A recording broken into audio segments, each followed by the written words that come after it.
नमस्कार दर्शकों, आप सभी का स्वागत है ब्रह्म पुराण के पावन प्रसंग में। आज हम आपको सुनाने जा रहे हैं एक दिव्य कथा, मातृतीर्थ, अविघ्न तीर्थ और शेष तीर्थ की महिमा। यह प्रसंग न केवल पौराणिक महत्व रखता है, बल्कि इसमें जीवन की गहन शिक्षाएं और भक्ति का अद्भुत संदेश छिपा है। गौतमी नदी के तट पर स्थित इन तीर्थों की महिमा का वर्णन स्वयं ब्रह्मा जी ने किया है। जहां इनका स्मरण मात्र ही मनुष्य को समस्त मानसिक चिंताओं से मुक्त कर देता है, वहीं स्नान, दान और तर्पण करने से अक्षय पुण्य की प्राप्ति होती है। आइए पहले चलते हैं मातृतीर्थ की ओर, जहां देवताओं और दैत्यों के बीच भयंकर संग्राम छिड़ा था। दैत्य बलवान थे, देवता असहाय। और तब सभी देवता भगवान शंकर की शरण में पहुंचे। भगवान शंकर ने जब दैत्यों से युद्ध किया तो उनके ललाट से पसीने की बूंदें टपकीं, और उन पवित्र बूंदों से जन्मी दिव्य माताएं, मातृशक्तियां, जिन्होंने दैत्यों का संहार कर ब्रह्मांड को दैत्य आतंक से मुक्त किया। इन्हीं माताओं की स्मृति में गौतमी तट पर मातृतीर्थ स्थापित हुआ। अब आगे कथा ले चलती है हमें अविघ्न तीर्थ की ओर, जहां गणेश जी की महिमा प्रकट हुई। एक समय देवताओं का यज्ञ विघ्नों से बाधित हो रहा था। तब सबने आदिदेव गणपति की स्तुति की और विघ्नहर्ता ने प्रकट होकर यज्ञ को निर्विघ्न पूर्ण कराया। तभी से यह स्थान अविघ्न तीर्थ कहलाया। और फिर आती है कथा शेष तीर्थ की। जब शेषनाग ने दैत्यों और राक्षसों से पीड़ित होकर भगवान शिव की स्तुति की, महादेव ने प्रसन्न होकर उन्हें दिव्य शूल प्रदान किया। शेषनाग ने उसका प्रयोग कर दैत्यों का विनाश किया और फिर गौतमी तट पर शेषतीर्थ की स्थापना हुई। यहीं से उत्पन्न हुआ पाताल गंगा का संगम, जो आज भी पुण्यदायी माना जाता है। तो आइए सुनते हैं विस्तार से ब्रह्म पुराण का यह दिव्य अध्याय, मातृतीर्थ, अविघ्न तीर्थ और शेष तीर्थ की महिमा। ब्रह्मा जी कहते हैं, गौतमी के तट पर मातृतीर्थ के नाम से विख्यात जो उत्तम तीर्थ है, वह मनुष्यों को सब प्रकार की सिद्धि देने वाला है। जीव उसके स्मरण करने मात्र से समस्त मानसिक चिंताओं से मुक्त हो जाता है। पूर्व काल में देवताओं और असुरों के बीच बड़ा भयंकर संग्राम छिड़ा था। उस समय देवता लोग दानवों को परास्त न कर सके। तब मैं सब देवताओं के साथ शूलपाणी भगवान शंकर के पास गया और हाथ जोड़कर नाना प्रकार के वाक्यों द्वारा उनका स्तवन करने लगा। महेश, जिस समय संपूर्ण देवताओं और असुरों ने एक दूसरे से सलाह करके समुद्र का मंथन किया और उसमें से एक कालकूट विष निकला, उसे खा लेने में आपके सिवा दूसरा कौन समर्थ हो सकता था, जिसके सामने दूसरे देवता मस्तक झुकाते हैं, तथा जो केवल फूलों की मार से तीनों लोकों को अपने अधीन करने में समर्थ है, वही कामदेव जब आप पर आक्रमण करने चला तब स्वयं ही नष्ट हो गया। आथा आपसे बढ़कर शक्तिशाली दूसरा कौन है। यह स्तुति सुनकर भगवान शंकर प्रसन्न हो गए और बोले, देवताओं, बतलाओ क्या चाहते हो, मैं तुम्हें अभीष्ट वरदान दूंगा। देवता बोले, वृषभध्वज, हम पर दानवों की ओर से बड़ा भारी भय उपस्थित हुआ है। आप वहां चलकर शत्रुओं का संहार और देवताओं की रक्षा करें। प्रभो, हम आपसे सनाथ हैं। देवताओं के इतना कहते ही भगवान शंकर उस स्थान पर आए जहां दैत्य युद्ध के लिए खड़े थे। वहां दैत्यों का शंकर जी के साथ घमासान युद्ध छिड़ गया। दैत्य इधर उधर भागने लगे। युद्ध करते समय शंकर जी के ललाट से पसीने की बूंदें गिरने लगीं। वे बूंदें जहां जहां गिरीं, वहां वहां शिव के आकार की ही माताएं प्रकट हो गईं। वे भगवान महेश्वर से बोलीं, आप आज्ञा दें तो हम सब असुरों को खा जाए। तब देवताओं से घिरे हुए भगवान ने कहा, शत्रु जहां जहां जाए, सर्वत्र उनका पीछा करो। इस समय वे मेरे डर से रसातल में जा पहुंचे हैं। तुम भी रसातल तक उनके पीछे पीछे जाओ। यह आज्ञा पाकर सब माताएं पृथ्वी छेदकर रसातल में गईं और अत्यंत भयंकर दैत्यों तथा दानवों का संहार करके फिर उसी मार्ग से देवताओं के पास लौट आईं। माताओं के जाने से लौटने तक देवता गौतमी के तट पर खड़े रहे। लौटने पर देवताओं ने माताओं को वर दिया, संसार में जिस प्रकार शिव की पूजा होती है उसी प्रकार माताओं की भी हो। यूं कहकर देवता अंतर्धान हो गए और माताएं वहीं रह गईं। जहां जहां वे देवियां स्थित हुईं, वह सब स्थान मातृतीर्थ माना जाता है। वे सभी तीर्थ देवताओं के लिए भी सेव्य हैं, फिर मनुष्य आदि के लिए तो बात ही क्या है। शिवजी के कथनानुसार उन तीर्थों में किया हुआ स्नान, दान और तर्पण सब अक्षय होता है। जो मनुष्य मातृतीर्थों के इस उपाख्यान को प्रतिदिन सुनता, स्मरण रखता और पढ़ता है, वह दीर्घायु और सुखी होता है। मातृतीर्थ के अनंतर अविघ्नतीर्थ है, जो सब विघ्नों का नाश करने वाला है। नारद, वहां का वृत्तांत भी बतलाता हूं, भक्तिपूर्वक सुनो। एक बार गौतमी के उत्तर तट पर देवताओं का यज्ञ आरंभ हुआ, किंतु विघ्न दोष के कारण उसकी समाप्ति नहीं हुई। तब सब देवताओं ने मुझसे और भगवान विष्णु से इसका कारण पूछा। उस समय मैंने ध्यानस्थ होकर कारण का पता लगाया और कहा, इसमें गणेश जी विघ्न डाल रहे हैं, इसीलिए इस यज्ञ की समाप्ति नहीं हो पाती। आथ सब लोग आदिदेव विनायक की स्तुति करें। मेरा आदेश पाकर सब देवता गौतमी में स्नान करके आदिदेव गणेश की भक्तिपूर्वक स्तुति करने लगे। देवता बोले, सदा सब कार्यों में संपूर्ण देवता तथा शिव, विष्णु और ब्रह्मा जी भी जिनका पूजन, नमस्कार और चिंतन करते हैं, उन विघ्नराज गणेश की हम शरण लेते हैं। विघ्नराज गणेश के समान मनोवांछित फल देने वाला कोई देवता नहीं है।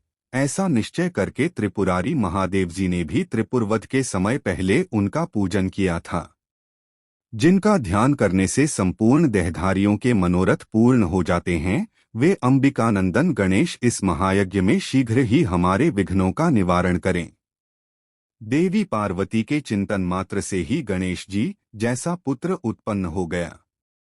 इससे संपूर्ण जगत में महान उत्सव छा गया है। यह बात उन देवताओं ने अपने मुख से कही थी, जो नवजात शिशु के रूप में गणेश जी को नमस्कार करके कृतार्थ हुए थे।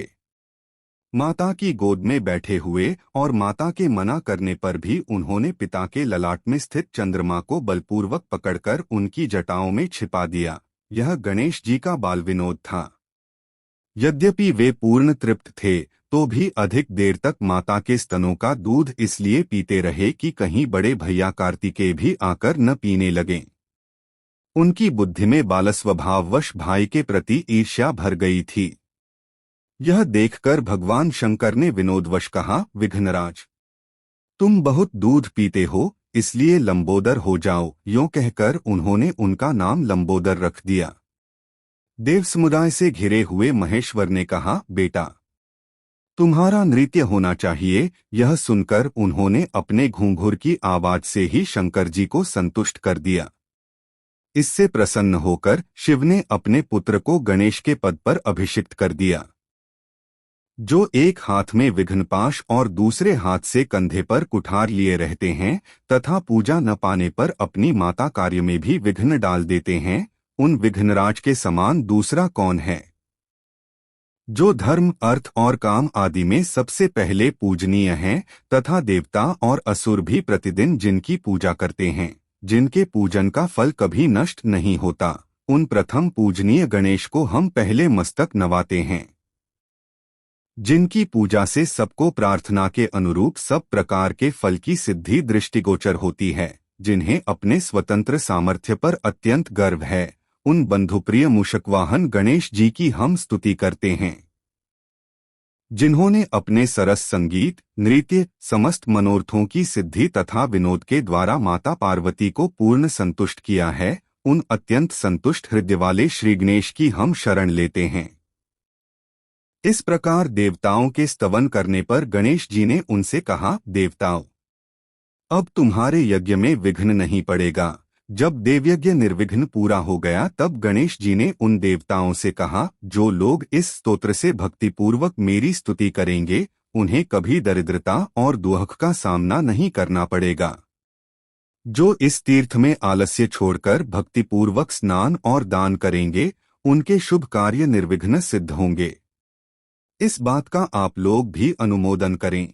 उनके इतना कहने के साथ ही देवताओं ने एक स्वर से कहा, ऐसा ही होगा। यज्ञ समाप्त होने पर देवता अपने अपने स्थान को चले गए। तब से वह तीर्थ अविघ्न तीर्थ कहलाने लगा। वह मनुष्यों की समस्त कामनाओं को पूर्ण करने वाला तथा संपूर्ण विघ्नों को मिटाने वाला है। अविघ्न तीर्थ के बाद शेष तीर्थ है, वह भी समस्त अभीष्ट वस्तुओं को देने वाला है। मैं उसके स्वरूप का वर्णन करता हूँ। रसातल के स्वामी महानाग शेष संपूर्ण नागों के साथ रसातल में रहने के लिए गए, परंतु राक्षसों, दैत्यों और दानवों ने, जिनका रसातल में पहले से ही प्रवेश हो चुका था, नागराज को वहां से निकाल दिया। तब वे मेरे पास आकर बोले, भगवन, आपने राक्षसों को तथा हम लोगों को भी रसातल दे रखा है, किंतु दैत्य और राक्षस हमें वहां स्थान नहीं देना चाहते, इसलिए आपकी शरण में आया हूँ। तब मैंने नाग से कहा, तुम गौतमी के तट पर जाओ, वहां महादेव जी की स्तुति करने से तुम्हारा मनोरथ पूर्ण होगा। उनके सिवा दूसरा कोई तीनों लोकों में ऐसा नहीं है जो सबके मनोरथ सिद्ध कर सके। मेरे कहने से शेषनाग वहां गए और गंगा में स्नान करके हाथ जोड़कर देवेश्वर महादेव की स्तुति करने लगे। तीनों लोकों के स्वामी भगवान शंकर को नमस्कार है। जो दक्षयज्ञ के विध्वंसक, जगत के आदि विधाता तथा त्रिभुवन रूप हैं, उन भगवान शिव को नमस्कार है। जिनके सहस्रों मस्तक हैं, उन भगवान सदाशिव को नमस्कार है। सबका संहार करने वाले रुद्रदेव को नमस्कार है। भगवन, आप सोम, सूर्य, अग्नि और जल रूप हैं, आपको नमस्कार है। जो सर्वदा सर्वस्वरूप और काल रूप हैं, उन भगवान शिव को नमस्कार है। सर्वेश्वर शंकर, मेरी रक्षा कीजिए। सर्वव्यापी सोमेश्वर, मेरी रक्षा कीजिए। जगन्नाथ, आपको नमस्कार है। मेरा मनोरथ पूर्ण कीजिए। इस स्तुति से प्रसन्न होकर महेश्वर ने नागराज को मनोवांछित वर दिया, जो देवताओं से शत्रुता रखने वाले दैत्य, दानव तथा राक्षसों के विनाश में सहायक था। भगवान ने शेषनाग को शूल देकर कहा, इससे अपने शत्रुओं का संहार करो। भगवान शिव की यह आज्ञा पाकर शेषनाग सर्पों के साथ रसातल में गए। वहां उन्होंने शूल से अपने शत्रु दैत्य, दानव तथा राक्षसों का वध किया और फिर भगवान शेषेश्वर का दर्शन करने के लिए वे गौतमी तट पर लौट आए। नागराज जिस मार्ग से आए थे उसमें रसातल से वहां तक छेद हो गया था। उस बिल से गौतमी गंगा का अत्यंत पुण्यदायक जल पाताल गंगा में जा मिला। इस प्रकार उन दोनों का संगम हुआ। भगवान शेषेश्वर के सामने एक विशाल कुंड बनाकर शेषनाग ने उसमें हवन किया। उस कुंड में सदा अग्निदेव स्थित रहते हैं। उसमें गंगा जल का संगम होने से वह जल गर्म हो गया। महायशस्वी शेषनाग महादेव जी की आराधना करके पुनः अपने अभीष्ट स्थान रसातल में चले गए। तब से वह तीर्थ नागतीर्थ एवं शेषतीर्थ के नाम से प्रसिद्ध हुआ। वह संपूर्ण अभीष्ट वस्तुओं को देने वाला, पवित्र तथा रोग और दरिद्रता का नाशक है। उससे आयु एवं लक्ष्मी की भी प्राप्ति होती है। वह पवित्र तीर्थ स्नान और दान से मोक्ष देने वाला है। जो मनुष्य इस प्रसंग का भक्तिपूर्वक श्रवण, पाठ अथवा मनन करता है, उसकी सब कामनाएं पूर्ण होती हैं। जहाँ शेषेश्वर तीर्थ है और जहाँ शक्ति प्रदान करने वाले भगवान शिव हैं, वहाँ गौतमी के दोनों तटों पर 2100 तीर्थ हैं, जो सब प्रकार की संपत्ति देने वाले हैं।